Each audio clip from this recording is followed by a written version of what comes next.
বিসমিল্লাহির রহমানির রহিম। পরম করুণাময় মেহেরবান আল্লাহর নামে।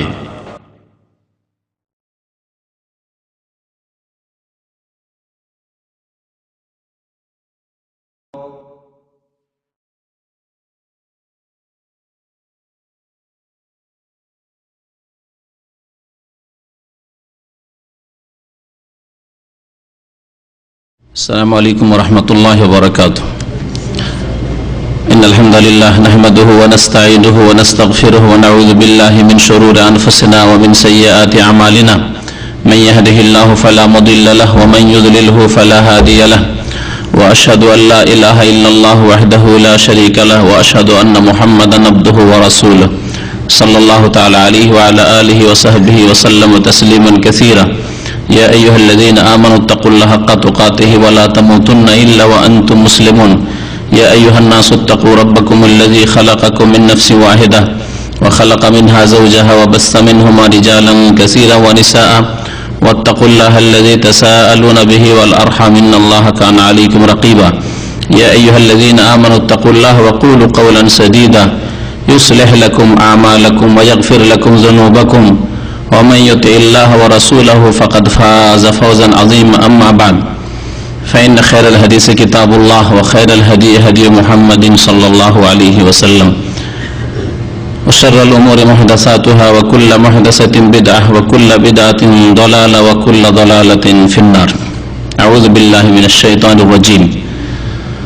بسم الله الرحمن الرحيم. واعبدوا الله ولا تشركوا به شيئا وبالوالدين إحسانا وبذي القربى واليتامى والمساكين والجار ذي القربى والجار الجنب والصاحب بالجنب وابن السبيل وما ملكت أيمانكم إن الله لا يحب من كان مختالا فخورا.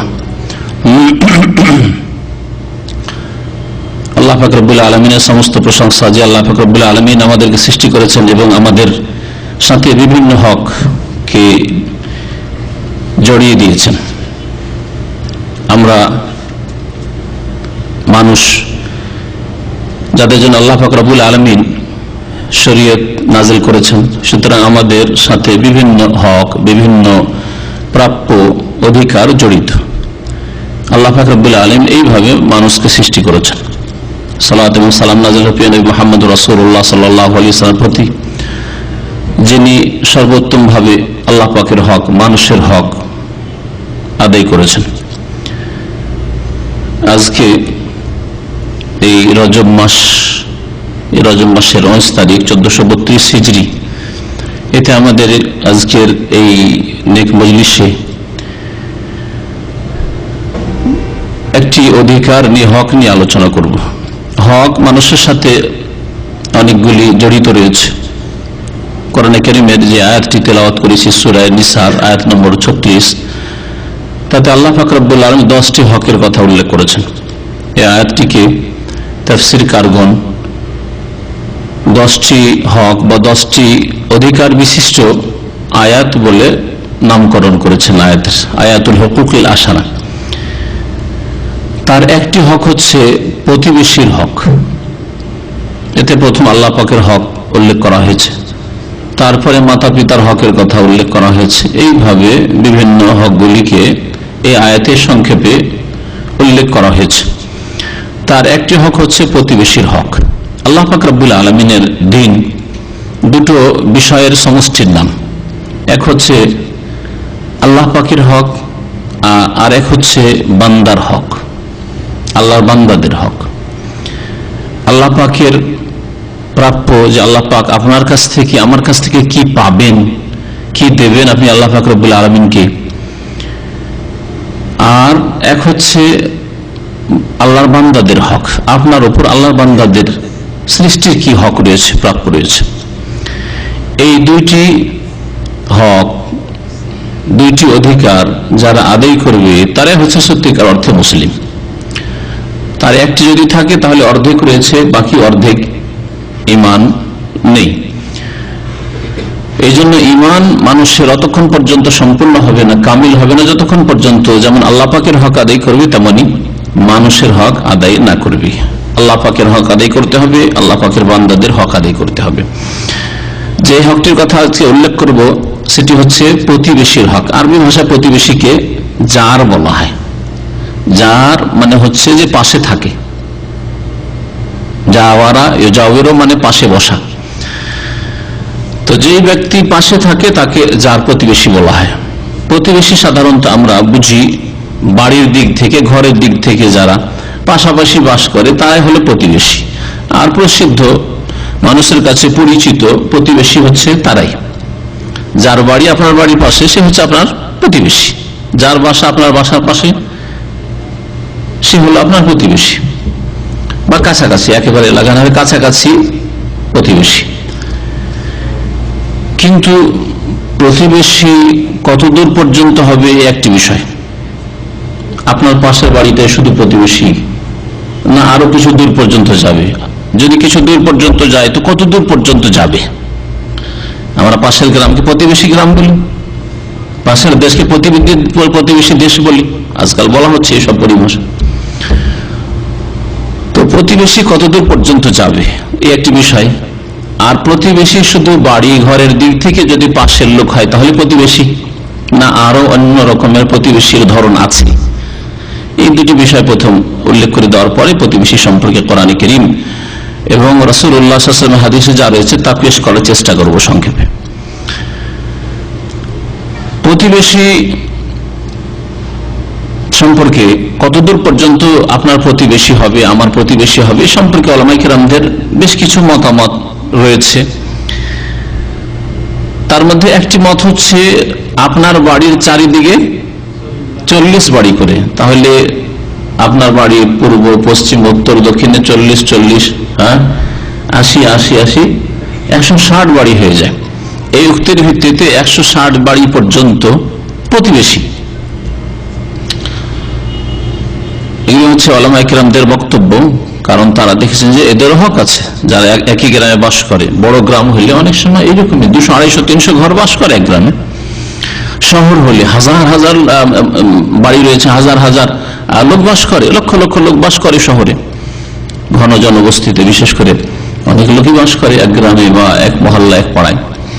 তো এই হচ্ছে প্রতিবেশী সম্পর্কে একটি মত। তবে এর চাইতে বেশি সঠিক মত হচ্ছে যে কোনো সমাজে সেখানকার প্রথায় বা সেখানকার ভাষায় যেসব লোকদেরকে আর যতদূর পর্যন্ত প্রতিবেশী মনে করা হয় তারাই প্রতিবেশী। মুসলিম সমাজের উর্ফের উপর ছেড়ে দেওয়া হয়েছে। উর্ফ মানে হচ্ছে সেখানকার প্রথা প্রচলন, সেখানকার প্রথা প্রচলনে যতদূর পর্যন্ত প্রতিবেশী বলা হয় তারাই হচ্ছে প্রতিবেশী। তো আমরা মোটামুটি এক গ্রামে যারা বাস করি, 200-250 ঘরের গ্রাম হলেও সেগুলিকে প্রতিবেশী বলি, যদিও একটা হচ্ছে কাছের প্রতিবেশী আর একটা হচ্ছে দূরের প্রতিবেশী, কিন্তু তারা সকলে প্রতিবেশী। আল্লাহ পাক রব্বুল আলামিন প্রতিবেশীর হকের কথা বিশেষভাবে কোরআনে কারীমে উল্লেখ করেছেন, আর রাসূলুল্লাহ সাল্লাল্লাহু আলাইহি ওয়াসাল্লামের তো বহু হাদিস রয়েছে। এবং প্রতিবেশীর হক প্রাপ্য সম্পর্কে, অধিকার সম্পর্কে বড় তাগিদ করেছেন রাসূলুল্লাহ সাল্লাল্লাহু আলাইহি ওয়াসাল্লাম। প্রতিবেশীর ধরন কি ওই একটি যে যার বাড়ির পাশে আপনার বাড়ি সেই হচ্ছে প্রতিবেশী? না, এছাড়াও প্রতিবেশী আছে। যার জমির পাশে আপনার জমি সেও প্রতিবেশী, সে প্রতিবেশী, পাশাপাশি জমি চাষ করেন, প্রতিবেশী। কর্মক্ষেত্রে একসাথে কাজ করেন, একই সাথে কাজ করেন, একই কোম্পানিতে, একই প্রতিষ্ঠানে, সরকারি হোক আর বেসরকারি হোক, যেখানে কাজ করেন সে প্রতিবেশী। একই বিল্ডিং এ থাকেন, একই রুমে থাকেন, রুমমেট যাদেরকে বলা হচ্ছে প্রবাসী জীবনে ভালো করে আরো বুঝছেন, এরা প্রতিবেশী। এইরকমই যে কোনো জায়গায় পাশাপাশি কিছুক্ষণের জন্য বসলেও সে প্রতিবেশীর মতো। বাজারে, এছাড়া বাজারে, বিশেষ করে বাজারে দোকান আছে পাশাপাশি, হয়তো বাড়ি আপনার কোন ডিস্ট্রিক্টে তার কোন ডিস্ট্রিক্ট, কিন্তু পাশাপাশি দোকান, প্রতিদিন দোকান খোলে, পাশাপাশি বসে, প্রতিবেশী। তাহলে দোকানপাটের প্রতিবেশী, কর্মক্ষেত্রে প্রতিবেশী, চাষাবাদের জমি থেকে প্রতিবেশী, এভাবে বিভিন্ন রকমের প্রতিবেশী রয়েছে। প্রতিবেশী সম্পর্কে কোরআন কারীমের আয়াতটি সংক্ষেপে আপনাদের সামনে পেশ করি, বাংলা তরজমা। তাতে 10টি হকের কথা আল্লাহ পাক রব্বুল আলামিন উল্লেখ করেছেন। তার মধ্যে প্রথম হক হচ্ছে ওয়াবুদুল্লাহ ওয়া লা তুশরিকু বিহি শাইআ, তোমরা আল্লাহ পাকের ইবাদত করো, তার সাথে কোনো কিছুকেই শরীক করিও না, আল্লাহর একত্ব প্রতিষ্ঠা করো, একত্রের বিপরীত শিরক, শিরক থেকে মুক্ত হও। দ্বিতীয় বিষয় হচ্ছে অবিল ওয়ালিদাইন ইহসানা, মাতা পিতার সাথে সদ্ব্যবহার করো। তৃতীয় হবে যিল কুরবা, আত্মীয়দের সাথে সদাচরণ করো। ওয়াল ইয়াতামা, এতিমদের সাথে সদ্ব্যবহার করো। ওয়াল মাসাকিন, দরিদ্র যারা অভাবী তাদের সাথে সদ্ব্যবহার করো। ওয়াল জারি যিল কুরবা ওয়াল জারিল জুনুব, প্রতিবেশী সম্পর্কে আল্লাহ দুই ভাগে ভাগ করে প্রতিবেশীর কথা বলেছেন। ওয়াল জারি যিল কুরবা, আত্মীয় প্রতিবেশী বা নিকটবর্তী প্রতিবেশী। যিল কুরবা নিকট আত্মীয়, আত্মীয় প্রতিবেশীদের সাথে সদ্ব্যবহার করো।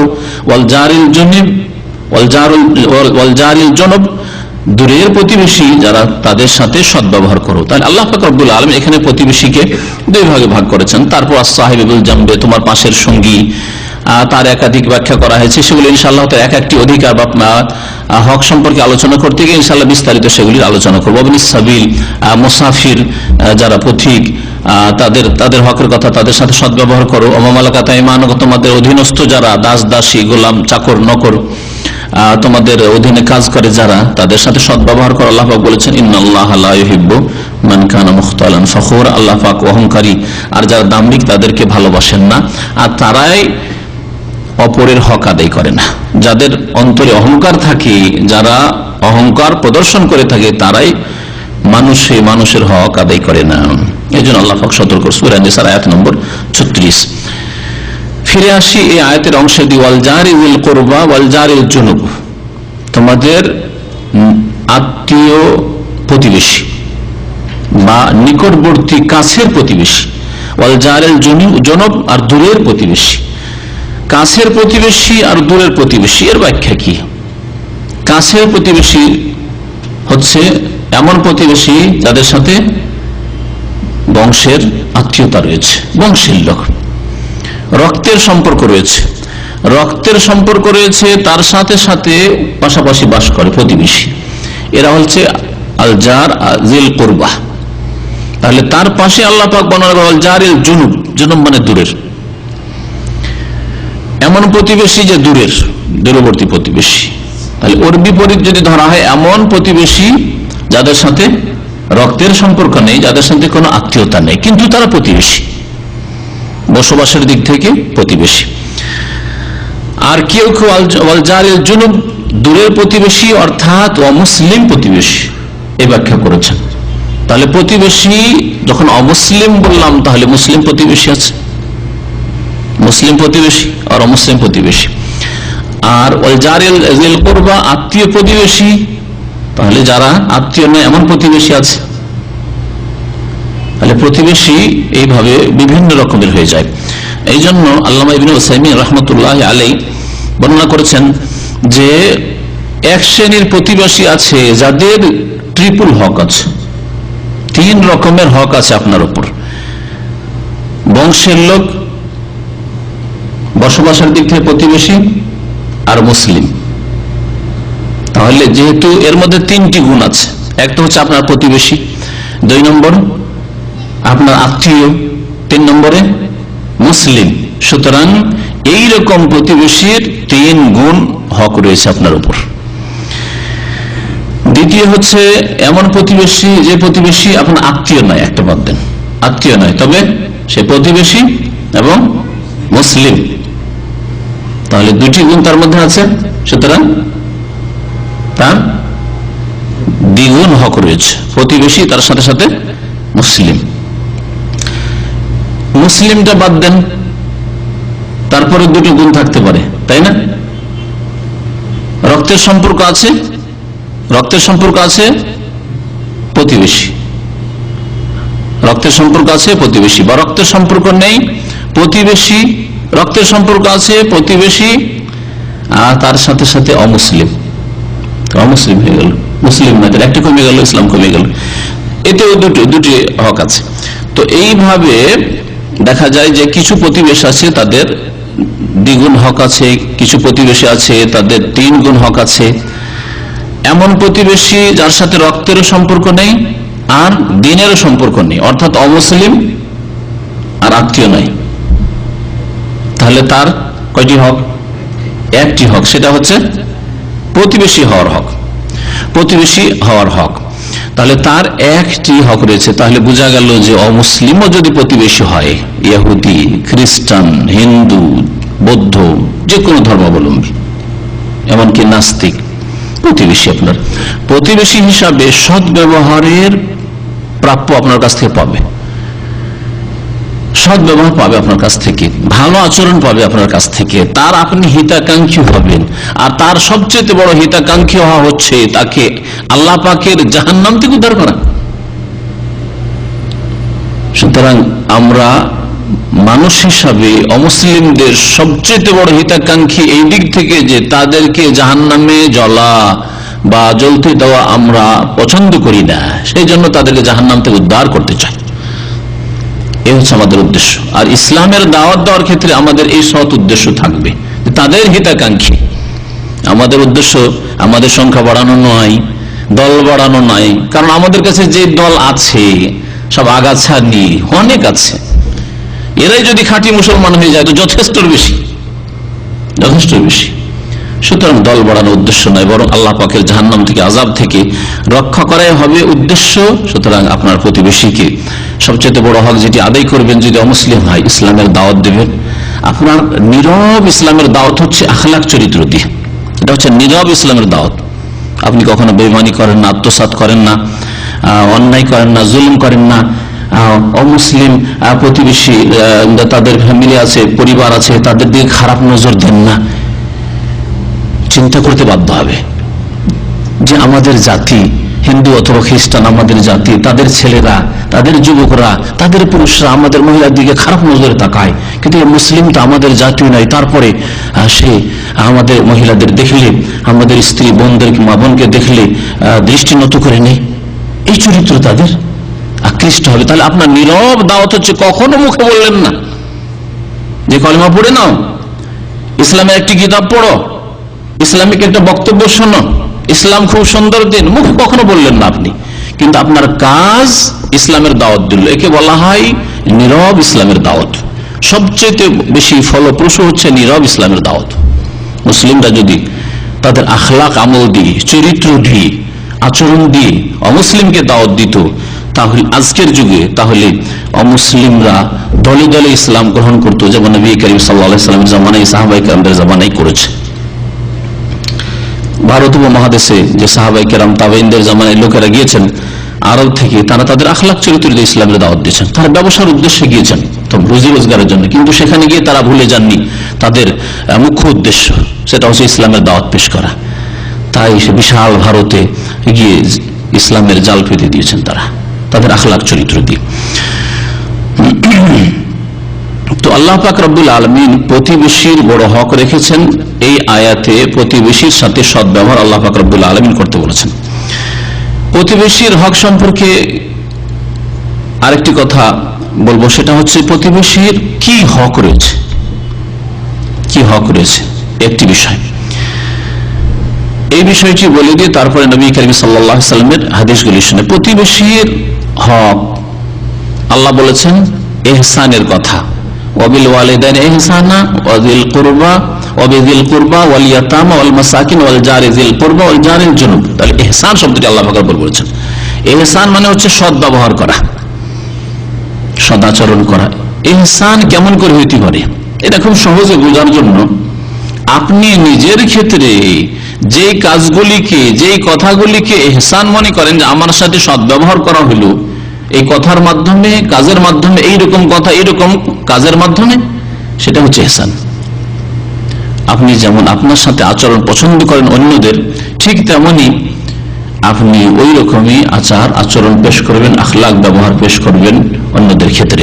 নবী করিম সাল্লাল্লাহু আলাইহি ওয়াসাল্লামের এই মর্মে হাদিস রয়েছে, লা ইউমিনু আহাদুকুম, অতক্ষণ পর্যন্ত তোমাদের কেউ পূর্ণাঙ্গ মুমিন হবে না, মুসলিম হতে পারবে না, হাত্তা ইউহিব্বা লি আখিহি মা ইউহিব্বু লিনাফসিহি মিনাল খাইর, যতক্ষণ পর্যন্ত যা নিজের জন্য ভালোবাসে তা অপর ভাইয়ের জন্য না ভালোবাসবে। নিজের জন্য যে কল্যাণ ভালোবাসে, কল্যাণমূলক কথা, কল্যাণমূলক আচরণ, কল্যাণমূলক কাজ ভালোবাসে, নিজের জন্য সকলে ভালোবাসে। আমাকে কেউ কষ্ট না দেয়, আমার কেউ বদনাম না করে, আমার কেউ গীবত না করে, আমার কেউ মানহানি না করে, আমার ছেলে মেয়েকে কেউ কষ্ট না দেয়, আমার ধন সম্পদের ক্ষয়ক্ষতি কেউ না করে, আমার স্ত্রীকে কেউ কষ্ট না দেয়, আমার মা বাবাকে কেউ কষ্ট না দেয়, আমাকে কেউ ক্ষতিগ্রস্ত না করে, ঠিক তেমনি অন্যের ক্ষেত্রে সেই রকমই আচরণ করবে। অতক্ষণ পর্যন্ত মুমিন হবে না পূর্ণাঙ্গ, হাত্তা ইউহিব্বা লি আখিহি, যতক্ষণ পর্যন্ত নিজের ভাইয়ের জন্য তাই না ভালোবাসবে, মা ইউহিব্বু লি নাফসিহি, জানি যে এর জন্য ভালোবাসে। তো যতগুলি তাহলে ভালো আচরণ হতে পারে সেগুলি প্রতিবেশীর সাথে করতে হবে, আর যতগুলি খারাপ আচরণ হতে পারে সেগুলি থেকে বেঁচে থাকতে হবে। এর নাম হচ্ছে প্রতিবেশীর হক আদায় করা। তার মধ্যে উদাহরণস্বরূপ বিশেষ করে কয়েকটি জিনিস উল্লেখ করা যেতে পারে। তা হচ্ছে প্রতিবেশীর সাথে ঘন ঘন দেখা সাক্ষাৎ হয়, সিঁড়িতে দেখা হয়, রাস্তাতে আপনি বাড়ি থেকে বের হচ্ছেন, সে বাড়িতে ঢুকছে, দেখা হয়। তাহলে সালাম দিতে হবে, সালাম নিতে হবে, সালামের আদান প্রদান করতে হবে। শুধু সালাম নেওয়ার আশায় থাকলে হবে না, যেমন আজকাল এক শ্রেণীর লোকেরাকে দেখা যায়, বড় ভালো করে দেখবেন, শুধু নেওয়ার পার্টি, দেওয়ার পার্টি না। সালাম নিতে চাই, দিতে চাই না, কখনো সালাম দিবে না। এটা তাদের অহংকার প্রমাণ করে। মনে রাখবেন, যেই ব্যক্তি সব সময় মনে রাখে যে আমাকে সালাম দিলে উত্তর দেব, না হলে উত্তর দেব না, সেই ব্যক্তি অবশ্যই অহংকারী, অবশ্যই সে মুতাকাব্বির, এতে কোনো সন্দেহ নেই। বিশেষ করে আজকাল যে দেশ ভাগ হয়ে গিয়ে আর বিভিন্ন ভাষা ভিত্তিক আর দেশ ভিত্তিক জাতীয়তা, এতে দেখা যায় যারা নিজেদেরকে নিজের নাগরিকত্বের দিক থেকে শ্রেষ্ঠ মনে করে, অথবা ভাষার দিক থেকে শ্রেষ্ঠ মনে করে, অথবা সংখ্যার দিক থেকে মনে করে সংখ্যাগরিষ্ঠ, দেখা যায় যে মুসলিম হওয়া সত্ত্বেও না, আমরা কেন সালাম দেবো ওদেরকে, ওই দেশের লোকদেরকে আমরা কেন সালাম দেবো, ওই ভাষাভাষীকে আমরা কেন সালাম দেবো। এই রোগগুলি মুসলিম সমাজে বিরাজ করছে, ব্যাপক আকার ধারণ করেছে। নামাজ পড়ে কিন্তু সালাম দেবে না, সালাম নেবে যদি দেখ, এটা ভালো আখলাক, ভালো চরিত্র নয় মোটি, বরং অহংকার আছে অন্তরে, এর বহিঃপ্রকাশ। তো সালামের আদান প্রদান করা, এটা হচ্ছে প্রতিবেশীর একটি হক আদায় করা। দ্বিতীয় হক আদায় করা প্রতিবেশীর হচ্ছে দাওয়াত দেওয়া এবং নেওয়া। আপনি দাওয়াত দেবেন, যে কোনো খুশিতে দাওয়াত দিয়ে থাকেন, বিশেষ করে বিবাহের অলিমার দাওয়াত, আরো বিভিন্ন দাওয়াত রয়েছে, জায়েজ দাওয়াত রয়েছে, সুন্নতি দাওয়াত রয়েছে, আর বিদাতি দাওয়াত রয়েছে। বিদাতি দাওয়াত দেবেন না, নেবেন না, বেদাতি দাওয়াত দেবেনও না, নেবেন না, মনে রাখবেন। যেমন বলেন দেখি কি আছে দেশে, আমাদের বেদাতি দাওয়াত আছে অনেক, হ্যাঁ, একটা করে একজন করে বলেন। 40 দাওয়াত, মৃতের নামে দাওয়াত, মানুষ মারা গেলে দাওয়াত দেওয়া আর নেওয়া, বিদাতি দাওয়াত। এ প্রতিবেশী হোক আর দূরের হোক, দেবেন না, নেবেন না। এ দাওয়াত দেওয়াও হারাম আর নেওয়া হারাম। কারণ বিদাতি কাজ করে আল্লাহর নৈকট্য লাভ হয় না, নবীর নাফরমানি করে, নবীর চাইতে বেশি বুঝে যে আমরা বেশি বুঝেছি, নবী না করলে কি হবে। নবী করিম সাল্লাল্লাহু আলাইহি ওয়াসাল্লামের সামনে তার 3 মেয়ে মারা গেছে, নবী করিম সাল্লাল্লাহু আলাইহি ওয়াসাল্লামের সামনে তার স্ত্রী খাদিজা রাদিয়াল্লাহু তাআলা আনহা মারা গেছে। কখনো তাদের জন্য খাবার ব্যবস্থা করেছেন যে ভোজ করতে হবে, খাওয়াইতে হবে? তার নবীর উম্মত আর নবীকে বাদ দিয়ে উপেক্ষা করে নবীর আগে বেড়ে যাবেন, তাহলে তো কোরআন বিরোধী কাজ করছেন। লা তুকাদ্দিমু বাইনা ইয়াদাইল্লাহি ওয়া রাসূলিহি, আল্লাহ পাক রব্বুল বলছেন যে তোমরা আল্লাহর আগে বাড়িও না আর তার রাসূলের আগে বাড়িও না। যারা নবী করিম সাল্লাল্লাহু আলাইহি ওয়াসাল্লাম করেননি, অথচ করার অবকাশ ছিল সেই কাজগুলি, সেগুলি করবে, তার আল্লাহর আগে বেড়ে গেল, রাসূলের আগে বেড়ে গেল। বিদাতি দাওয়াতের এক দাওয়াত হচ্ছে মরার নামে 3 দিন হোক আর 40 হোক আর যে কোনো অনির্দিষ্ট দিনে হোক, প্রতি বছর হোক, রোজা ইফতারির হোক। রোজা ইফতারির মরার নামে আবার কেন দাওয়াত? আরে মৃতকে খাওয়াবেন তো সাদকা হবে। আমাদের মতো সচ্ছল লোকদেরকে, গ্রামের বরং পয়সাওয়ালাদেরকে ভালো করে আরো খাওয়ানো হয়। মৃতের নামে যেসব দাওয়াত, যারা পয়সাওয়ালা লোক তাদেরকে উঁচা জায়গায় বসিয়ে খাওয়ানো হয়, তাই না, চারটে দিলে। আর গরিব মিসকিন গুলিকে ফুটপাতে, খড়ের উপরে বসিয়ে খাওয়ানো হয়, কলা পাতায় খাওয়ানো হয় না। ই আবার কোন সাদকা হইলো যে পয়সাওয়ালাদেরকে সাদকা খাওয়াবেন? যদি সাদকা করে মৃতকে নেকি পৌঁছানো, কিন্তু তারপরেও খাবারের সাদকা করে, ভোজের সাদকা করে মৃতকে নেকি পৌঁছানো হয় না। আমার একটা বক্তব্য আছে 1.5 ঘন্টার, মৃতের জন্য করণীয়। এই ব্যাপারে যথেষ্ট, সেটা আজকের বিষয় নয়। তারপরেও বিদাতি দাওয়াত দিবেন না নেবেন না এই কথা বলতে গিয়ে এটা বললাম। বিদাতি দাওয়াতের আর কিছু দাওয়াত বলেন দেশে আছে। হ্যাঁ, জন্মদিবসের দাওয়াত, জন্মদিবস, হ্যাঁ, খাতনার দাওয়াত, হ্যাঁ, এই যে ম্যারেজ ডের দাওয়াত, বিবাহ দিবসের দাওয়াত, হ্যাঁ, কিসের বাবা দিবস, ভালোবাসা দিবস ইত্যাদি সব দিবস, যতগুলি দিবস আছে, ঈদ উল ফিতর ঈদ উল আজহা ছাড়া যতগুলি দিবস আছে সবগুলি দিবস হচ্ছে বিদাতি দাওয়াত। না নেবেন দাওয়াত না দিবেন এসব দাওয়াত। তাহলে নাজায়েজ দাওয়াতের দিকে ইঙ্গিত হয়ে গেল মোটামুটি। এখন আসেন কিছু জায়েজ দাওয়াত, এমনি যে কোনো সময় খাওয়াবেন, যে কোনো সময় আপনার পাড়া প্রতিবেশী খাওয়াবেন, মাঝে মধ্যে খাওয়াবেন, খাবেন, এটা হচ্ছে প্রতিবেশীর হক। দুয়ের লোককে খাওয়াচ্ছেন, প্রতিবেশীর লোকের খোঁজ খবর নেন না, এটা ঠিক নয়। প্রতিবেশীর লোকের খোঁজ খবর নেবেন। সুন্নতি দাওয়াত, মুস্তাহাব দাওয়াত, যেমন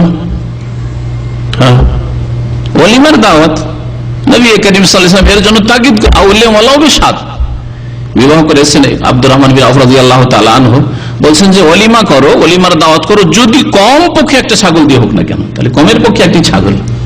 নবী করিম সাল্লাল্লাহু আলাইহি ওয়াসাল্লাম তাগিদ করেছেন এর জন্য।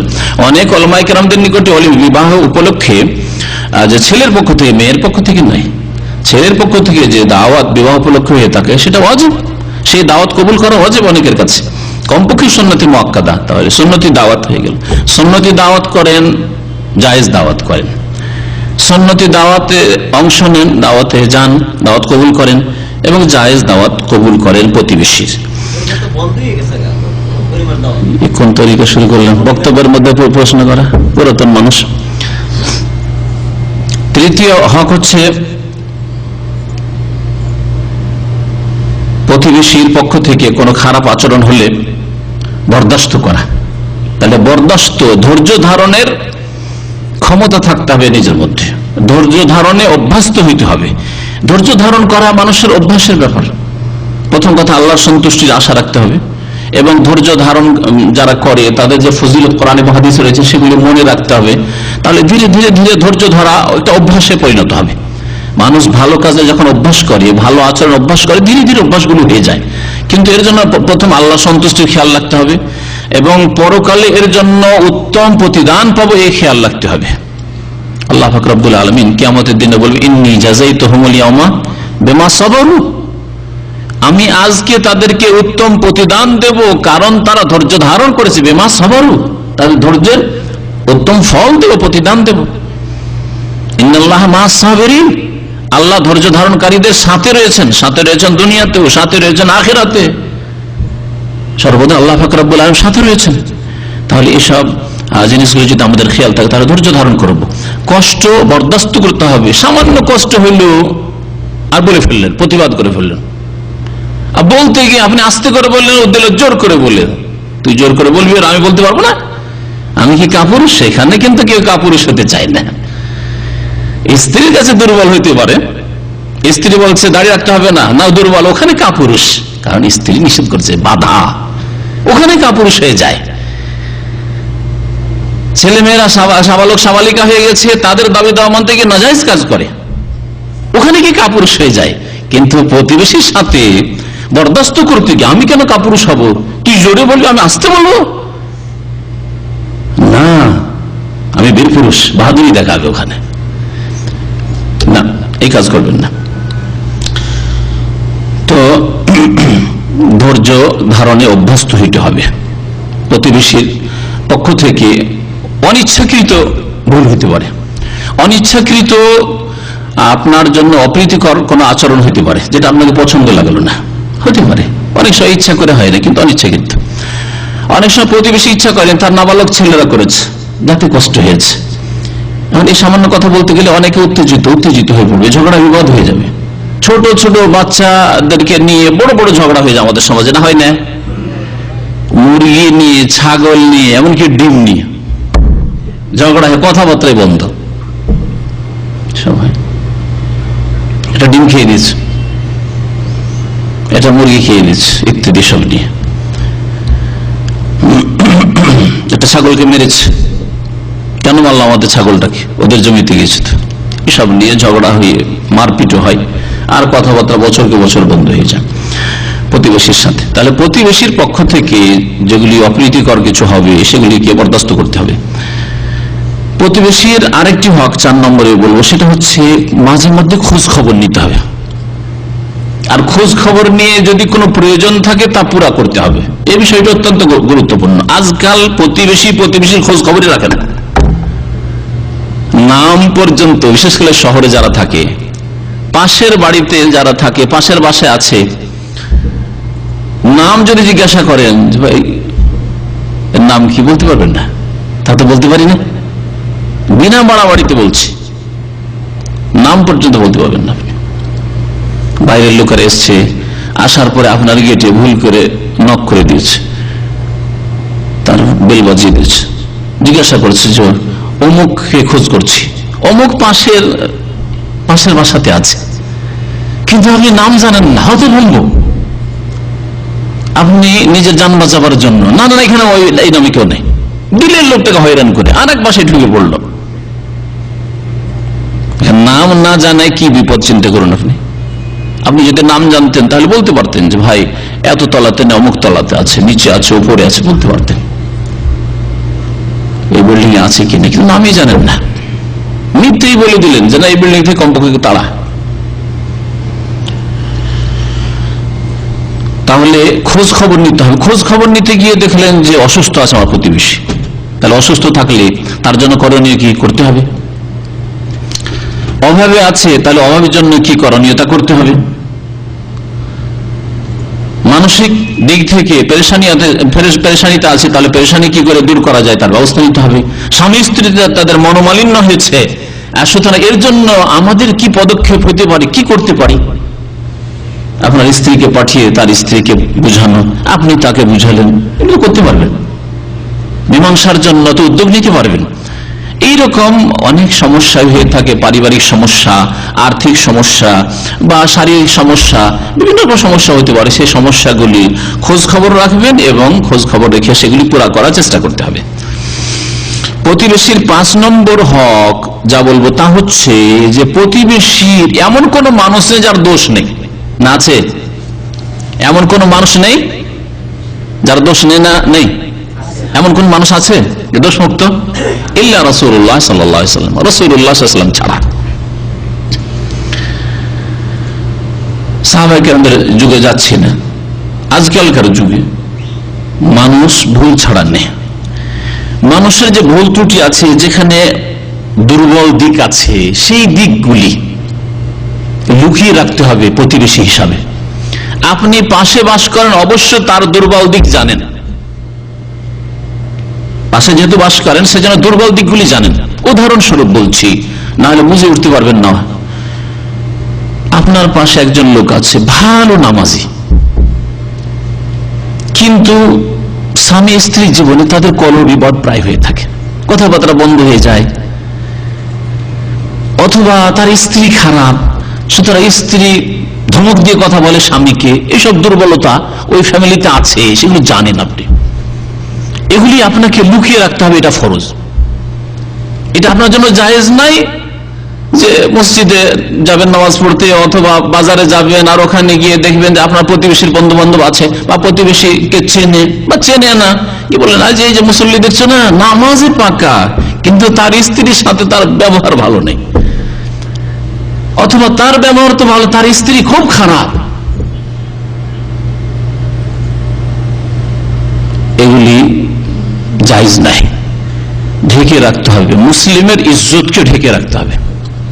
মুসলিমের ব্যক্তি জীবনের, পারিবারিক জীবনের যেসব দোষ ত্রুটি দিয়ে আপনার ক্ষতি হয় না, অন্য কোন মুসলিমের ক্ষতি হয় না, তাদের ব্যক্তি জীবনে, পারিবারিক জীবনের ভুল ত্রুটি, সেগুলিকে ঢেকে রাখার চেষ্টা করতে হবে।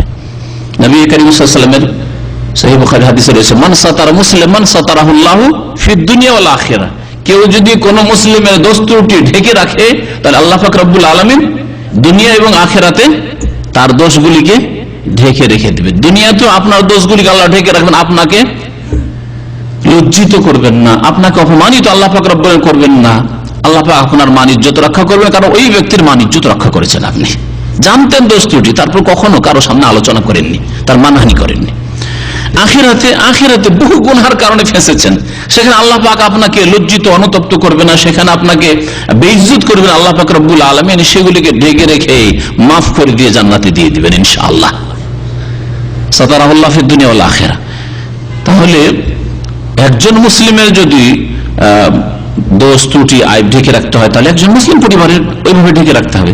এর উল্টো নিতে পারেন, আপনার প্রতিবেশী সেই লোকটির আখলাক চরিত্র মোটামুটি ভালো, স্বামী স্ত্রীতে মাশাআল্লাহ ভালোবাসা, ছেলে মেয়ের লালন পালন ওগুলো সব ঠিক আছে, কিন্তু কিছু ইবাদত বন্দেগীতে দোষ ত্রুটি আছে। ফজরে মাঝে মধ্যে জাগে, মাঝে মধ্যে জাগে না, নসিহত করে, তার ব্যক্তি জীবনের ভুল। ফজরে জাগতে পারে, মাঝে মধ্যে জাগতে পারে না, জাগে না, তাহলে তাকে উপদেশ দেন। আপনি যেভাবে উপদেশ দিলে কাজ হয়, নির্জনে উপদেশ দেন, একা দেন, ভালো কিতাব দেন, ভালো ক্যাসেট দেন ফজর নামাজের গুরুত্ব সম্পর্কে। তা না করে আপনি বাজারে গিয়ে এই লোকটি দেখছো না দাঁড়িয়ে আছে, আরে হুজুর মাদ্রাসায় পড়েছে, কারি সাহেব সাহেব, হ্যাঁ, আর ফজরে দেখতে পাওয়া যায় না। আমি ফজরে যাকে ফজরে দেখতে পাই না,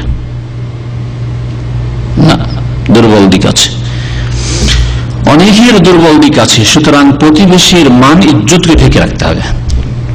তারপরে এছাড়াও হইতে পারে, হয়তো সেই লোক ভালো, তার স্ত্রী ভালো, কিন্তু ছেলে মেয়ে কোনো একটা খারাপ, একটা মেয়ে খারাপ, সেই মেয়েটার কোনো দোষ দেখা গেছে,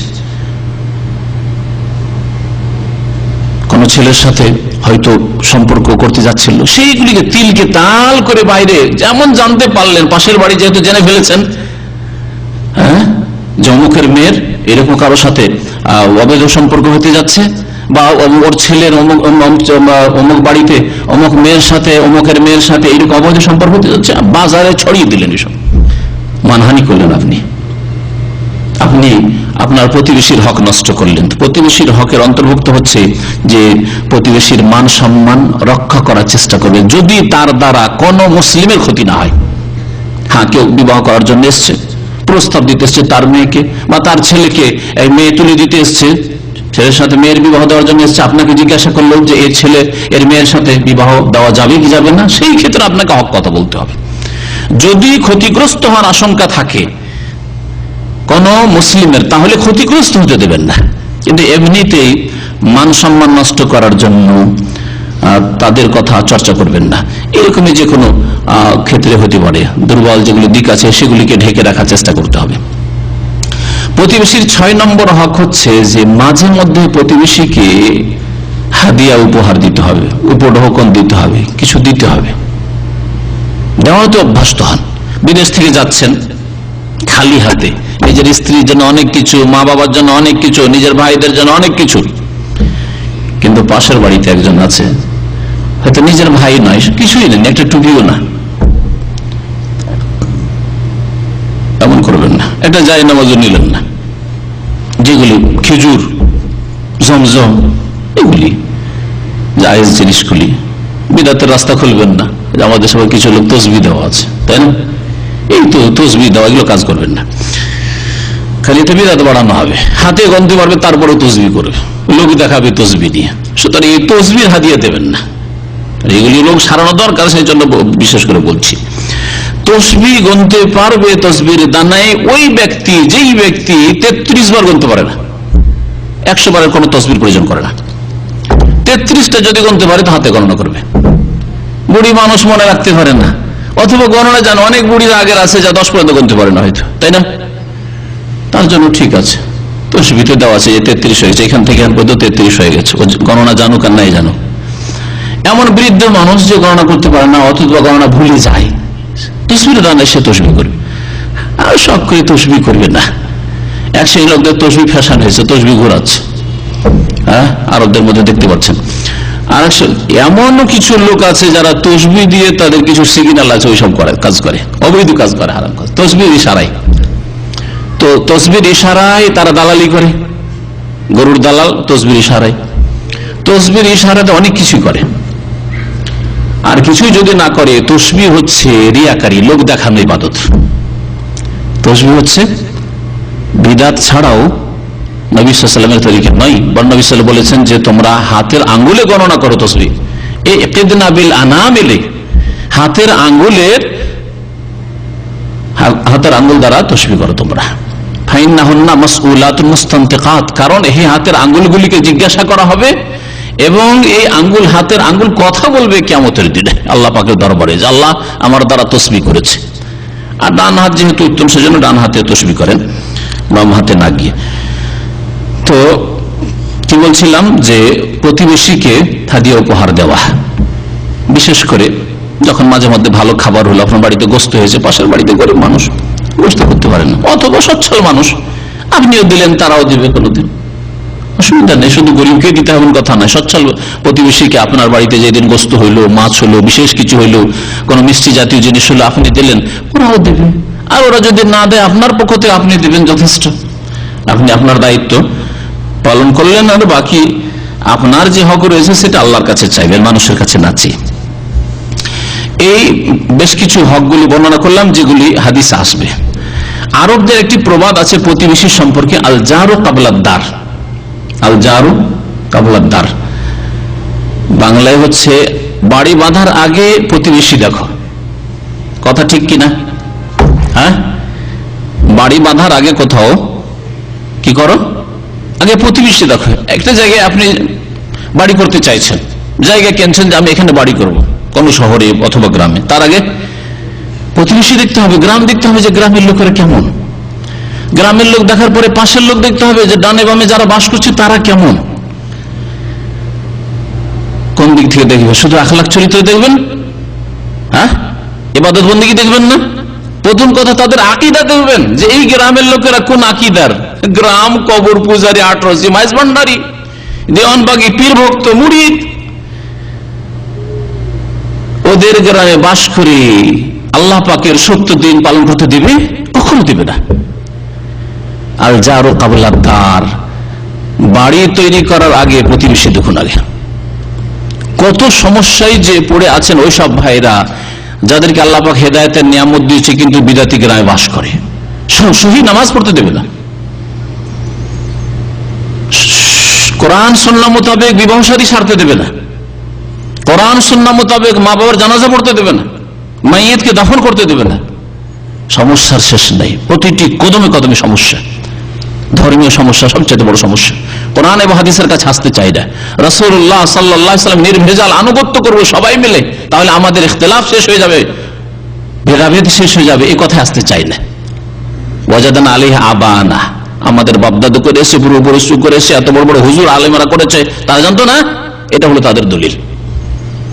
আরো মুশরিকরা যেমন বলতো যে পূর্বপুরুষরা 360 মূর্তির পূজা করে আসলো, আর আজকে মোহাম্মদ কি কথা বলে যে ইলাহ ওয়াহিদ, এক ইলাহ, এক ইলাহ।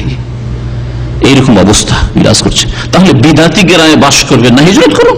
আল্লাহ পাক কাল কিয়ামতে জিজ্ঞাসা করবে, আলাম তাকুন আরদুল্লাহ ওয়াসিআতান ফাতুহাজিরু ফিহা, শিরক করতে বাধ্য হয়েছেন, বিদাত করতে বাধ্য হয়েছেন, না হলে শিরকের জন্য চাঁদা দিতে বাধ্য হয়েছেন কমপক্ষে। আরে মাজারে যদি জবরদস্তি টান যে না যায়, মাজারে চাঁদা দাও, ওরসের চাঁদা দাও, 40-এর চাঁদা দাও। আপনার বাবা মারা গেছে, আপনার মা মারা গেছে, আপনি কোরআন সুন্নাহ মোতাবেক দাফন করবেন না, তাদের বিদাতি তরিকে দাফন করতে হবে। এতবার কুল পড়ো, এতবার দুরদুসুরি পড়ো, এই করো সেই করো, সুবহানাল্লাহ। শিরক বিদাতের শেষ নেই। শুধু বিদাতি না, বহু শিরক করে থাকে সব ক্ষেত্রে।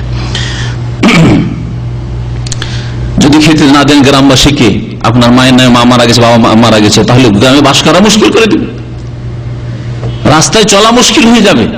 দেখলেই আলোচনা সমালোচনা শুরু হয়ে গেল, দেখো দেখো সৌদি আরবে থাকে, এত টাকা ইনকাম করে, আর বাবা মারা গেল, কিছু খাওয়াইলো না, কোনো একটা মানুষকে খাওয়াইলো না। ওই বিদাতিকে বাস করার জন্য শুনতে হচ্ছে। তাহলে প্রতিবেশী চয়েস করার ক্ষেত্রে আগে আকীদা দেখতে হবে, যে লোকগুলির মাঝে বাস করছি তাদের আকীদা কেমন। এর আল্লাহর কথা বিনা শর্তে মানতে চায়? আল্লাহ পাকের রাসূল সাল্লাল্লাহু আলাইহি সাল্লামের আদর্শ সুন্নাতকে বিনা কোনো শর্তে মানতে চায় না? শর্ত আছে যে কোরআন হাদিসের কথা মানবো, কিন্তু আমাদের বড়রা বলে থাকে, তাহলে বড়রা যদি না করে থাকে মানবো না।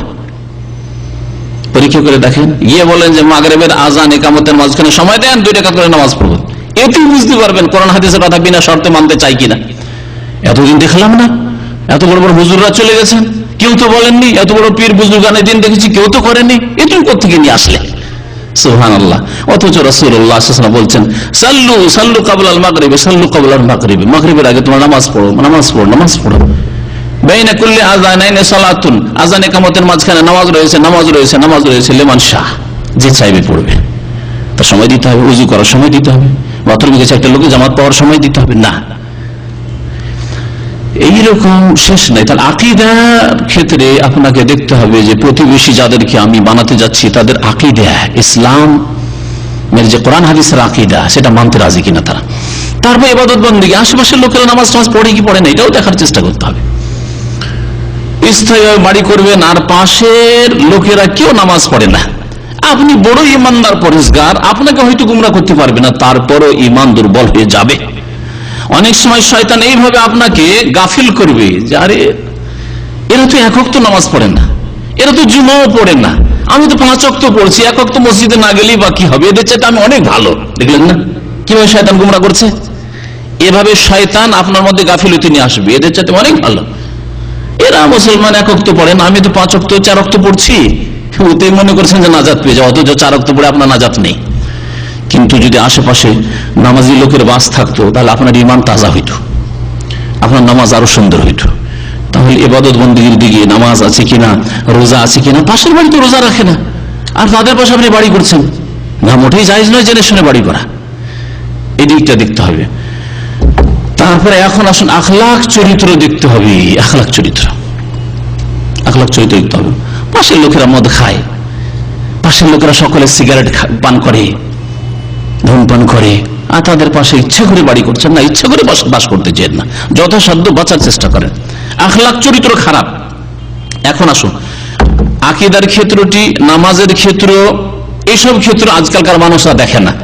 তবে যেখানে স্বার্থে ব্যাঘাত ঘটবে, ক্ষতিগ্রস্ত হবে আর্থিক দিক থেকে, পারিবারিক দিক থেকে, হয়তো প্রতিবেশীর কারণে, সেই ক্ষেত্রে একটু সজাগ। ওই ক্ষেত্রে আমার উপদেশের প্রয়োজন হয়তো করে না, ওটা সাধারণ লোকেরা বেশি বুঝে। যেমন আমাদের দেশে জাতীয়তা আছে বা বংশকে সাহায্য করবে, যদিও বাতিলের উপর, জুলমের উপর হোক না কেন, সেখানে আমাদের দেশের মানুষরা বুঝে যে এমন জায়গায় বাড়ি করতে হয় যেখানে কিছু আত্মীয় স্বজন থাকে। আমার আত্মীয় স্বজন যদি না থাকে আর এই বংশ হচ্ছে ব্যবহার চরিত্র খারাপ, এদের মাঝে যদি একা বাস করি তাহলে টিকতে দেবে না, রাজ্যত খেয়ে বাস করতে হবে। হ্যাঁ, এই ক্ষেত্রে চালাক, কিন্তু এরা যে বেনামাজি হয়ে বাস করতে হবে, আমি নামাজি কোন রকম থাকলে আমার ছেলে মেয়েগুলোকে বেনামাজি বানিয়ে দেবে এদের ছেলেরা, আমার মেয়েকে বেহায়া বেপরদা বানিয়ে দেবে এদের এই বেনামাজিদের বেদিনদের মেয়েরা। এই সব চিন্তা করলো না, ওই দিকটাও চিন্তা করতে হবে। আমার ছেলে মেয়েদের আকীদা নষ্ট করে দেবে, আমি সহি আকীদা পেয়েছি, আমি না হয় শক্ত হয়েছি, কিন্তু আমি মারা গেলে আমার ছেলে মেয়েরা দুর্বল হয়ে পড়বে। বাতিল শক্তির সামনে, গোটা গ্রামের সমস্ত বিদআতপন্থীদের সামনে আমার ছেলে মেয়েরা দুর্বল হয়ে আবার ওই শিরক, মাজার আর পীর ফকির দরবেশ শুরু করবে, তাবিজ শুরু করে দেবে।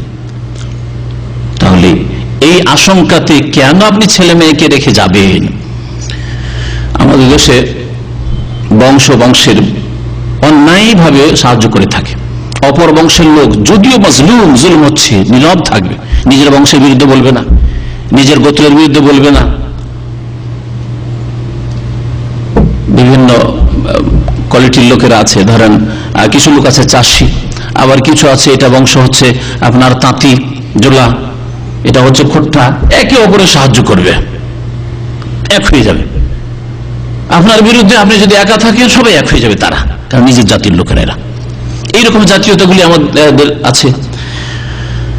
সুতরাং এই ক্ষেত্রে হয়তো সজাগ, না একা বাড়ি করা যাবে না, এখানে আমরা কমপক্ষে 2-4 জন হইতে হবে, আমাদের আত্মীয় স্বজন হইতে হবে, তারপর বাড়ি করবো। কিন্তু আকীদার ক্ষেত্রে আগে দেখবেন, ইবাদত বন্দেগীর ক্ষেত্রে দেখবেন, আর তারপর এইসব জিনিসগুলি দেখবেন।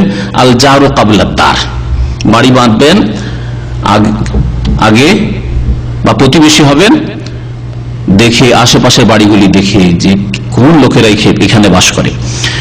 আরেকটি কথা এখানে বলে দিই, কথা বলতে আরবদের প্রবাদটি সত্য বলতে গিয়ে, যে এমন কি আপনার ভিটে মাটির দাম পয়সার দিক থেকে প্রতিবেশীর উপর নির্ভর করছে। কথা ঠিক নয় কি?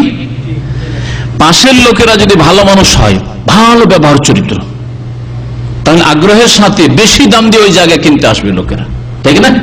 তাহলে আপনার ভিটে মাটি যদি বিক্রি করতে যান, প্রতিবেশীর লোকেরা ভালো থাকে, তাহলে দাম বাড়বে। আর তারা যদি চোর হয়, মদখোর হয়, বাটমার হয়, জালেম হয়, কষ্ট দেয় প্রতিবেশীকে, রাত দিন ঝগড়া করে, মারামারি করে পাশের বাড়ির সাথে, ওই জায়গায় সহজে কেউ জমি কিনতে আসবে না। আর কিনলেও সস্তা দামে দিতে হবে। 1 লাখ টাকার জিনিস 50,000 টাকা বিক্রি করতে হবে। কথা সত্য। তাহলে প্রতিবেশী এমন লোককে বানাতে হবে যারা আপনাকে আপনার আকিদার প্রতি বিশ্বাসের ক্ষেত্রে, আকিদা প্রচার প্রসারের ক্ষেত্রে সাহায্য সহযোগিতা করে, তারপরে আপনার ইবাদত বন্দেগীর ক্ষেত্রে সাহায্য সহযোগিতা করে, এবং আপনার হিতাকাঙ্ক্ষী হয়, আপনিও তাদের হিতাকাঙ্ক্ষী হবেন। প্রতিবেশী সম্পর্কে নবী করিম সাল্লাল্লাহু আলাইহি ওয়াসাল্লাম অনেক হাদিস রয়েছে, হাদিসগুলি প্রায় সবগুলি থেকে গেল, আলোচনা করা সম্ভব নয়, তবে 1-2টি হাদিস বলি আর 5 মিনিটের মধ্যে। আবু হুরায়রা রাদিয়াল্লাহু তাআলা আনহু থেকে বর্ণিত, নবী করিম সাল্লাল্লাহু আলাইহি ওয়াসাল্লাম বলেছেন, ইয়া নিসা আল মুসলিমাত, হে মুসলিম নারীরা, লা তাহকিরান্না জারাতুন লিজারাতিহা, কোন প্রতিবেশী মহিলা অপর প্রতিবেশী মহিলার ক্ষেত্রে অল্প কিছু কেউ তুচ্ছ মনে করবে না। অল্প একটু শাক দিবেন অথবা সবজি দিয়ে পাঠাবেন পাশের বাড়িতে, তুচ্ছ মনে করবেন না যে কি লজ্জা দেবে, এতটুকু শাক আছে, এতটুকু ডাল আছে, আর কিভাবে দেব, না দেব না, তুচ্ছ মনে করবেন না। ওয়ালাউ ফিরসানা শাতিন, যদিও বকরির পায়া হোক না কেন, বকরির বেশি পায়া নাই, 1-2টো পায়া আছে, একটা পায়া মাত্র আছে, এই একটা পায়া কি করে দেবো, লজ্জা লাগে, শুধু ঝোল দেবো না, দেন। নবী করিম সাল্লাল্লাহু আলাইহি সাল্লামের আরেকটি হাদিস রয়েছে, ইযা তাবাখতা মারাকাতান, যখন তুমি তরকারি রান্না করবে, ফাকসির মাআহা, তখন ওর ঝোল বেশি করবে, ঝোল শরবা বেশি করবে। ওয়া তাআহাদ জিরানাকা, এবং তোমার যে পাড়া প্রতিবেশী আশেপাশের লোকেরা রয়েছে তাদের খোঁজ খবর নিও। তাআহাদ, খোঁজ খবর নিতে বলেছেন। হতে পারে আপনার বাড়িতে একটু ঝোল আছে, গোশতের ঝোল আছে, ওই ঝোল, গোশতের ঝোলটুকু তো পাই না, 2 পিস গোশত আর একটু বেশি করে ঝোল, বেশি করে ঝোল করে ঝোল দিয়ে দিলেন। এইভাবে নবী করিম সাল্লাল্লাহু আলাইহি সাল্লাম হাদিয়া, তোহফা, উপহার, উপঢৌকন দিতে বলেছেন প্রতিবেশীকে। নবী করিম সাল্লাল্লাহু আলাইহি ওয়াসাল্লাম আরো তাকিদ করেছেন, সহিহ বুখারীর হাদিস এইগুলি, মান কানা ইউমিনু বিল্লাহি ওয়াল ইয়াউমিল আখির ফালা ইউযি জারাহু, যে ব্যক্তি আল্লাহ বিশ্বাসী, পরকালে বিশ্বাসী, সে যেন নিজ প্রতিবেশীকে কখনো কষ্ট না দেয়। আল্লাহ বিশ্বাসী, সুতরাং আল্লাহ বিশ্বাসী সংশোধন করবে। আল্লাহ বিশ্বাসী মানে আল্লাহ পাক দেখছেন, আল্লাহ পাক তার ফেরেশতাদেরকে দিয়ে নোট করাচ্ছেন আমি খারাপ ব্যবহার করলে। আল্লাহ পাকের প্রতি আমি বিশ্বাসী মানে আল্লাহ পাক হিসাব নেবেন। এগুলি হচ্ছে আল্লাহর প্রতি ঈমানের প্রতিফলন, তাহলে সংশোধন হবে। ওয়াল ইয়াউমিল আখির, পরকালে বিশ্বাসী, সুতরাং আমি আজকে কষ্ট দিয়ে মরে যাব, আমার প্রতিবেশী মরে যাবে, আর কিছু হবে না এমন নয়। পরকালে বিশ্বাসী আমরা, সুতরাং আল্লাহর সামনে আমার প্রতিবেশী হাজির হবে, আমিও হাজির হব, সেখানে জবাবদেহি করতে হবে। এই প্রতিবেশীকে সামান্য কষ্ট দেওয়ার জন্য জাহান্নামে যেতে হবে। প্রতিবেশীকে আজকাল বিভিন্ন রকম ভাবে কষ্ট দিয়ে থাকে, তার মধ্যে একটি হচ্ছে ওই সিঁড়িতে বিড়ি সিগারেট খেয়ে ঠোঙা ফেলে রাখা, বিড়ি সিগারেট প্যাকেট ফেলে রাখা, সিঁড়ি দিয়ে উঠছে বিড়ি সিগারেট টান দিয়া পুরো বিল্ডিং কে দুর্গন্ধে ভরে দেওয়া, হারাম এই কষ্ট দেওয়া প্রতিবেশীকে। এরকম বহু কষ্ট রয়েছে। গেটের সামনে ময়লা আবর্জনা গুলিকে বের করে গেটের সামনে রেখে দিলাম, বাইরে ফেলে আসবে, গেটের সামনে বের করে রেখে দিলাম, থাকলো একবেলা একদিন আছে।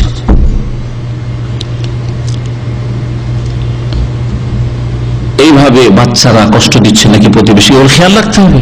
হয়তো আপনি কষ্ট দেন না, আপনার স্ত্রী কষ্ট দেয় না, কিন্তু আপনার 5 বছর 7 বছরের বাচ্চার উপর দিয়ে কিছু ফেলে আর নিচে গিয়ে প্রতিবেশী বাড়িতে পড়ে, তারা কষ্ট পায়। খোঁজ খবর নেন না কি করে ছেলেরা, আপনার মেয়েরা, এগুলি খোঁজ রাখতে হবে। নবী করিম সাল্লাল্লাহু আলাইহি ওয়াসাল্লাম বলেছেন, আল্লাহ আর পরকালে যদি বিশ্বাসী হও তাহলে তোমরা কেউ যেন প্রতিবেশীকে কষ্ট দেবে না। নবী করিম সাল্লাল্লাহু আলাইহি ওয়াসাল্লাম আরেকটা হাদিস সহিহ বুখারীতে আছে, ওয়াল্লাহি লা ইউমিন, আল্লাহর কসম করে বলছি মুমিন হতে পারবে না সত্যিকার অর্থে। ওয়াল্লাহি লা ইউমিন 3 বার করে বলেছেন নবী করিম সাল্লাল্লাহু আলাইহি ওয়াসাল্লাম, আল্লাহর কসম করে বলছি কেউ মুমিন হতে পারবে না, মুমিন হতে পারবে না। কিলা, তখন জিজ্ঞাসা করা হইল নবী সাল্লাল্লাহু আলাইহি ওয়াসাল্লামকে, ওমান ইয়া রাসূলুল্লাহ, কে মুমিন হতে পারবে না, অর্থাৎ পূর্ণাঙ্গ মুমিন হতে পারবে না, যদি ইবাদত বন্দেগীর দিক ঠিক থাকে, আকীদা ঠিক থাকে, অন্যান্য আমল ঠিক থাকে, কিন্তু এই চরিত্র নেই। সেটা কি? কে মুমিন হতে পারবে না? আল্লাযী লা ইয়ামানু জারুহু বাওয়াইকাহু, যার প্রতিবেশী তার অনিষ্ট থেকে, তার কষ্ট থেকে নিরাপদ হইতে পারল না। প্রতিবেশীকে আপনি নিরাপদ করতে পারলেন না, কমের পক্ষে যেসব হকের কথা বর্ণনা করা হইল, যদি আপনি হিতাকাঙ্ক্ষী হয়ে উপকার না করতে পারেন, কাজে না আসতে পারেন প্রতিবেশীর, কমের পক্ষে তা কুফুহু আনিশার, নবী সাল্লাল্লাহু আলাইহি ওয়াসাল্লাম হাদিস রয়েছে, কম পক্ষে তোমার অনিষ্ট থেকে তুমি রক্ষা করবে, বাঁচাবে। তোমার হাত দ্বারা, তোমার কথা দ্বারা, তোমার চলাফেরা দ্বারা, তোমার আচরণ দিয়ে, তোমার স্ত্রী বা তোমার ছেলে মেয়েদের আচরণ দিয়ে যেন কষ্ট না হয়, কষ্ট দেওয়া থেকে কমপক্ষে বিরত থাকো। এটা হচ্ছে সর্বনিম্ন হক আদায় করা প্রতিবেশীর। নবী করিম সাল্লাল্লাহু আলাইহি ওয়াসাল্লামের আরেকটি হাদিস মুসনাদ আহমদে রয়েছে, লা ইয়াদখুলুল জান্নাতা মান লা ইয়ামানু জারুহু বাওয়াইকাহু, ওই ব্যক্তি জান্নাতে যাবে না যেই ব্যক্তির প্রতিবেশী তার কষ্ট থেকে, অনিষ্ট থেকে নিরাপদ হতে পারল না। সবসময় এটা চিন্তায় যে প্রতিবেশী কখন যে কি করে, ক্ষতি করে, কখন যে কি করে, কখন যে করে। আমাদের দেশে আরেক ক্ষতি করে যে প্রতিবেশী, জাদু করা, মান মারা, ইয়া কুফরি শয়তানি রয়েছে।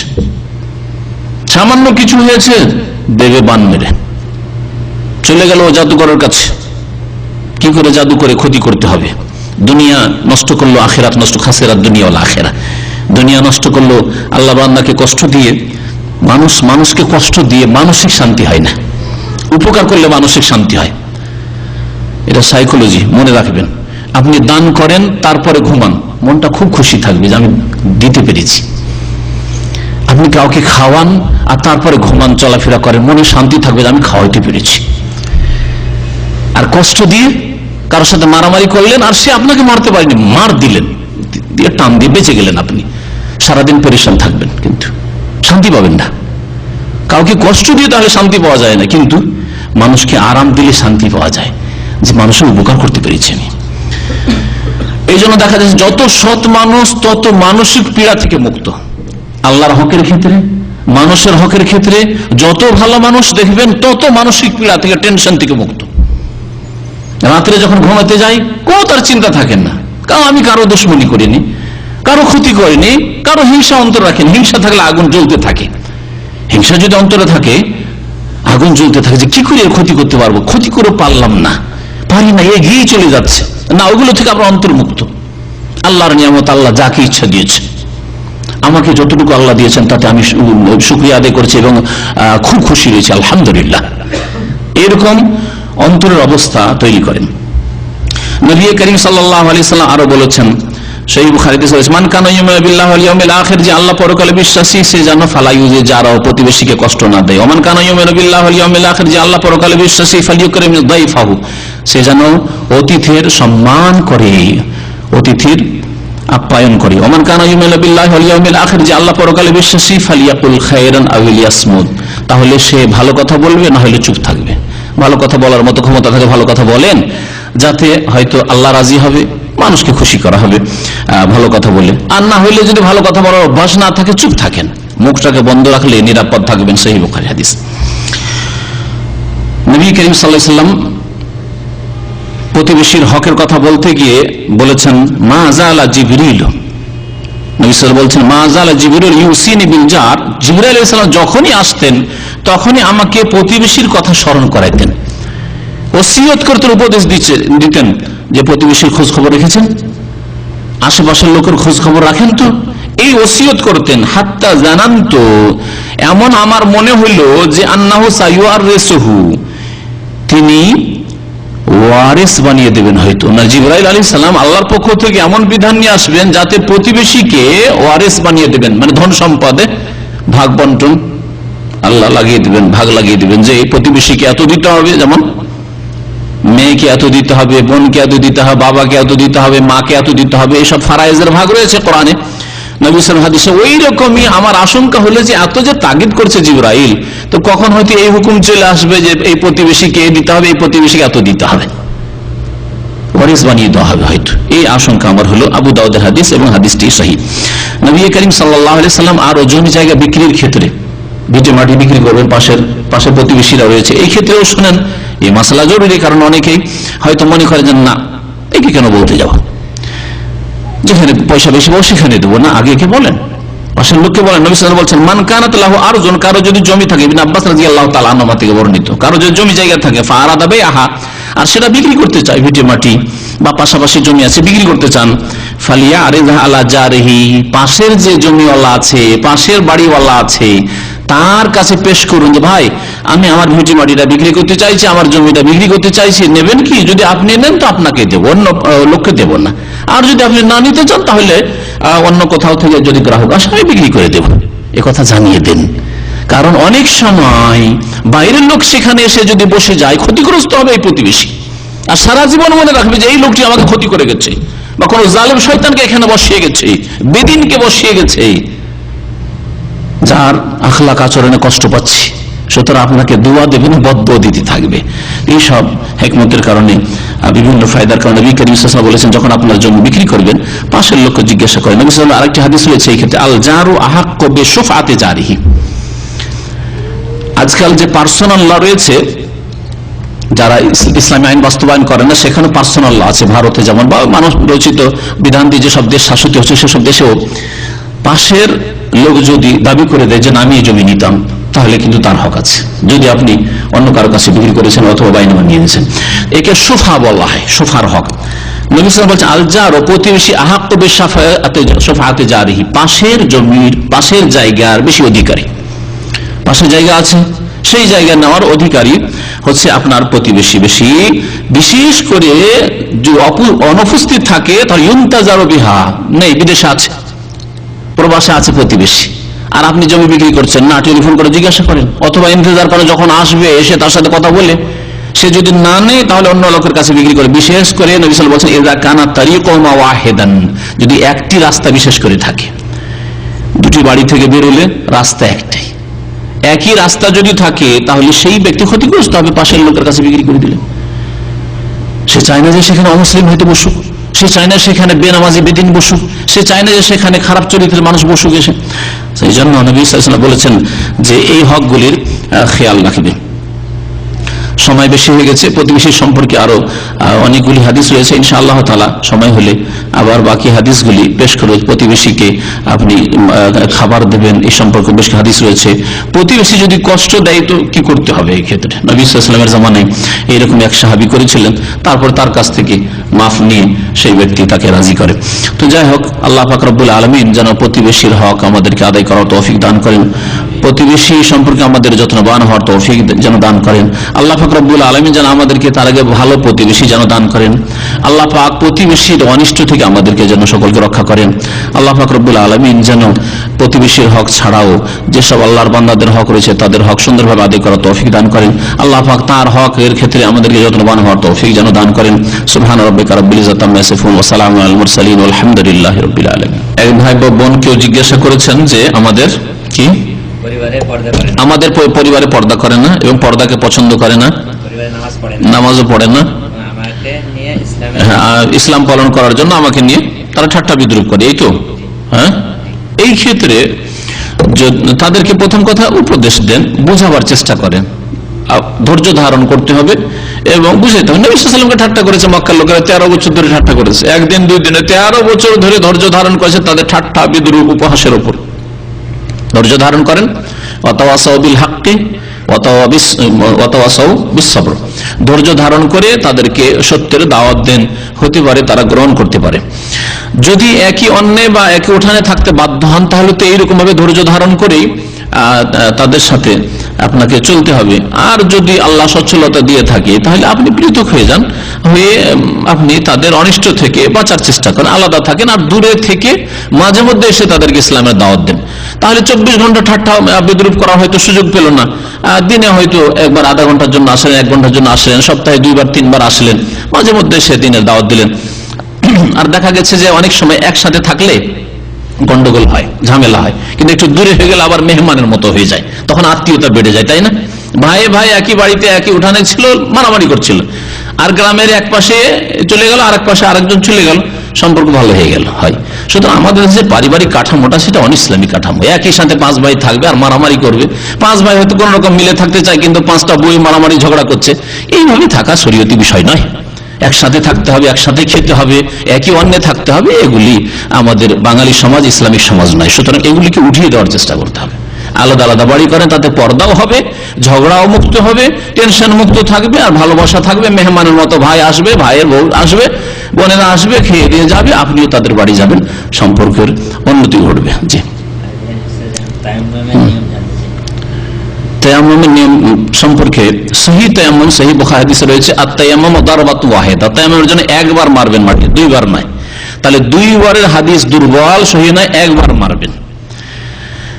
আর তারপরে আল্লাহ পাক রব্বুল আলামিন বলেছেন ফামসাহু বিওজুহিকুম ওয়া আইদিকুম, তোমাদের চেহারা এবং হাতের মাসা করো। তাহলে আল্লাহ পাক চেহারার কথা আগে উল্লেখ করেছে, সুতরাং নেওয়ার পরে যদি বেশি ধুলো লেগে থাকে তাহলে ফুঁক দিবেন, আর যদি বেশি ধুলো না তাহলে ফুঁক দেওয়ার কোনো প্রয়োজন করে না, ধুলো হালকা করার জন্য। তারপরে চেহারায় হাত ফিরিয়ে নিয়ে তারপরে হাতের উপর হাত ফিরাবেন, ডান হাত দিয়ে বাম হাত, আর এইভাবে হাত ফিরিয়ে নেবেন এই কবজি পর্যন্ত। দ্বিতীয় বিষয় যেটা হচ্ছে যে ওই একবার হাত মেরে মুখমণ্ডল, তারপরে কবজি পর্যন্ত হাতের উপর হাত ফিরাবেন, এই হচ্ছে তায়াম্মুম। একবার মারতে হবে এবং কবজি পর্যন্ত হাত ফিরাতে হবে। দ্বিতীয় যে ইখতিলাফ দুর্বল ফতোয়া সেটা হচ্ছে যে কোন পর্যন্ত হাত ফেরানো, এই পর্যন্ত, হ্যাঁ, এইরকম নাই, এটা নাই, এটাও দুর্বল। এই দুই দুর্বলতা থেকে মুক্ত হওয়ার জন্য বলছি, এবং সহিহ তায়াম্মুম করার জন্য বলছি, যেটা সহিহ বুখারী এর হাদিস দ্বারা প্রমাণিত। আম্মার বিন ইয়াসির রাদিয়াল্লাহু তাআলা আনহুর হাদিস, প্রসিদ্ধ হাদিস তায়াম্মুম সম্পর্কে। জি,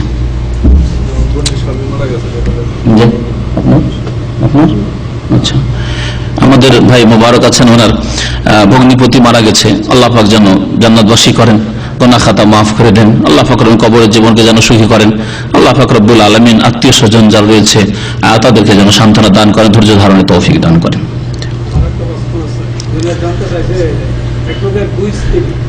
হ্যাঁ,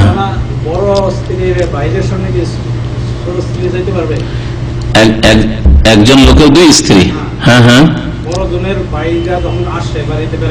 বড় স্ত্রীর ভাইয়েরা ছোট স্ত্রী না, কেউ নাই, কেউ না, যেতে পারবেন না। যতই বোন বলুক যে এটাও আমাদের বোন, বোন নয়, শরীয়তের বোন বোন, আর মানুষের লাগানো পাতানো বোন বোন নয়, আর মা মা নয়, আর খালা খালা নয়, বুঝতে পেরেছেন? সুতরাং পর্দা করবে। ছোট ছোট স্ত্রীর ভাইয়েরা আসলে বড় স্ত্রী পর্দা করবে, যদিও বয়সিকা হোক না কেন, আর বড় স্ত্রীর ভাইয়েরা আসলে ছোট স্ত্রী পর্দা করবে, এটা একে অপরের কেউ নয়। আপনি কি বলছিলেন তখন? মনে হয় প্রথম বিষয়টি ছিল আপনার ইয়ে সম্পর্কে, দাওয়াত, দাওয়াত সম্পর্কে। হ্যাঁ,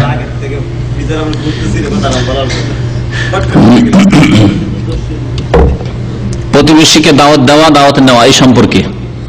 আর ইয়ে ওলিমার দাওয়াতের কথা, হ্যাঁ হ্যাঁ, ওলিমার দাওয়াত, হ্যাঁ উঠে গেছে, আপনি বলছেন উঠে গেছে, উঠে গেছে, তা আপনার মতো লোক কি কাজ আছে? চালু করবে। যেই সুন্নত উঠে গেছে সেটা চালু করবেন, আর যেই বেদাত চালু হয়েছে সেটাকে উৎখাত করবেন, এটাই তো কাজ, এটাই তো কাজ আপনার।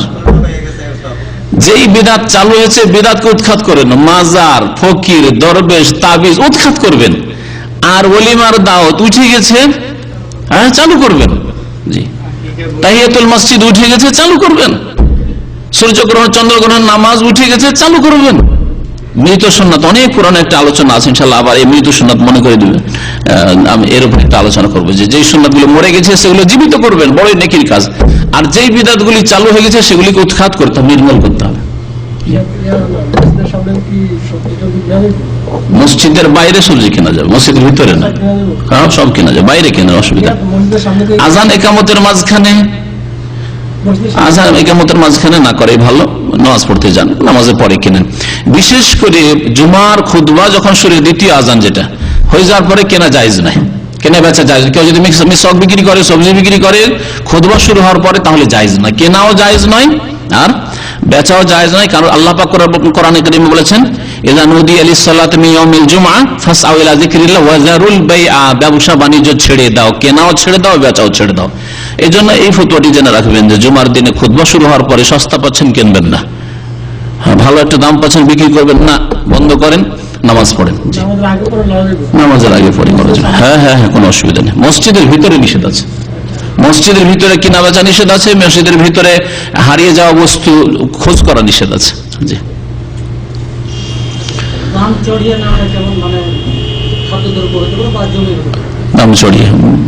মানে একজন 50,000 টাকা দাম দর করছে, যদি কথা পাকা না হয়ে থাকে তাহলে একাধিক লোক দাম চড়াতে পারে, আর যদি কথা পাকা হয়ে গিয়ে থাকে তারপরে দাম চড়ানো জায়েজ না, নেওয়া জায়েজ না, আর দেওয়াও জায়েজ না। 50,000 টাকা কারোর সাথে আমি ইত্তেফাক এনেছি দিয়ে দেবো, তাকে চুক্তি হয়ে গেছে যে বিক্রি করে দিলাম, আর তারপরে একটা লোক এসে বলে আমি তো তোমাকে আরো 50,000 টাকা বেশি দেবো, না জায়েজ নাই, হারাম। তবে চুক্তি হয়নি, কয়েক কাস্টমার এসছে, অসুবিধা নেই, যে দাম বেশি দেবে বাবু ভাই মাইয়াজিদ অকশন যেটাকে বলা হচ্ছে, কে বেশি দিতে পারবে এইরকম ডাকে বিক্রি করা জায়েজ আছে, শরীয়তে এর প্রমাণ আছে।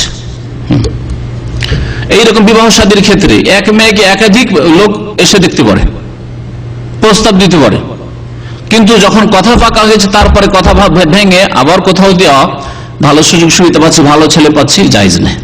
যতক্ষণ কথা পাকা হয়নি জায়েজ আছে, ঠিক আছে, দেখা যাবে, দেখালেন হয়তো মেয়েকে, কিন্তু কথা এখনো দেননি কাউকে, অন্য ভালো ছেলে পেলেন দিয়ে দেন, কোনো অসুবিধা নেই এই ক্ষেত্রে। জি, যেমন কেনা বেচার বিষয় তেমনি বিবাহের বিষয়টি, সেটাও আকদে বাই এবং আকদে নিকাহ।